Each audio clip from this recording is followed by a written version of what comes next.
le ministère de la réconciliation nous a été donné à tous et à toutes.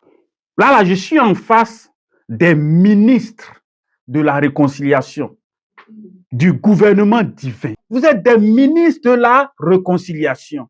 Donc, les petits ministres qui sont là au Canada, en Côte d'Ivoire, qui font le malin, parce que eux, ils ont les grosses voitures, les grosses maisons. Nous, là, on est ministre de la réconciliation du Dieu très haut. On peut s'appeler ministre. C'est pas mauvais.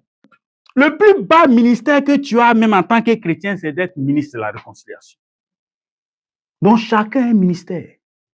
Le ministère de la réconciliation. Mais avant de parler de réconciliation, il faudrait qu'il y ait eu rupture, conflit, désaccord, problème. La réconciliation est importante pour Dieu. Dieu, il aime restaurer les relations. Il aime reconstruire les relations. Si la réconciliation est aussi importante pour Dieu, pourquoi des familles vivent encore divisées? Les relations sont pratiquement bloquées. Pourquoi? Parce qu'il y a des obstacles. Parler des obstacles, ce n'est pas dans le but de condamner, mais c'est tout simplement pour que Dieu vienne restaurer le cœur et montrer le chemin de la réconciliation. L'orgueil rend notre vision floue, mais on ne sait pas qu'on voit flou et on voit toujours des défauts ailleurs, des malformations ailleurs. Tant qu'il y a l'orgueil dans une relation, il ne peut pas avoir de réconciliation. L'amertume détruit les relations de l'intérieur.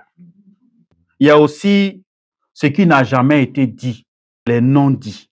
Et quand la vérité est cachée, il faut qu'il y ait vérité pour qu'il y ait réconciliation. La paix sans la vérité est une illusion. Aucune parole prononcée reste stérile. Elle va féconder quelque chose dans le cœur de l'autre. Les paroles blessantes tuent les relations.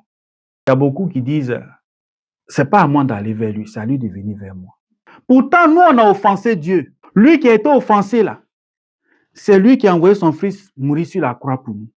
Mais quand tu refuses de pardonner, tu te fais du mal à toi-même. Parce que tu bloques ta paix intérieure, tes prières, et même tu viens bloquer les bénédictions divines. On a de bonnes intentions, mais on n'associe pas à cela des gestes concrets.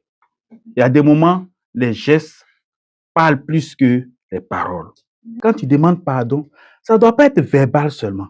Ça doit venir du cœur. Tu dois reconnaître que ce que tu as fait là, c'est blessant. Et puis, prendre la résolution de ne plus recommencer. Des fois, on dit, ah, je suis désolé, je pardonne. Il y a des gens qui sont rapides dedans. Ils t'offensent, puis ils viennent, je suis désolé, oh, excuse-moi, je n'ai pas fait exprès, excuse-moi. Demain encore, ils t'offensent, ah, je suis désolé, excuse-moi, vraiment, pardonne-moi. Hein, ça va plus se répéter. Il ne va même pas faire 2 pas, il va t'offenser encore. Ah, vraiment, excuse-moi, je suis désolé, excuse-moi. Les intentions sans action sont stériles. La paix ne progresse jamais sans notre mouvement, sans notre action.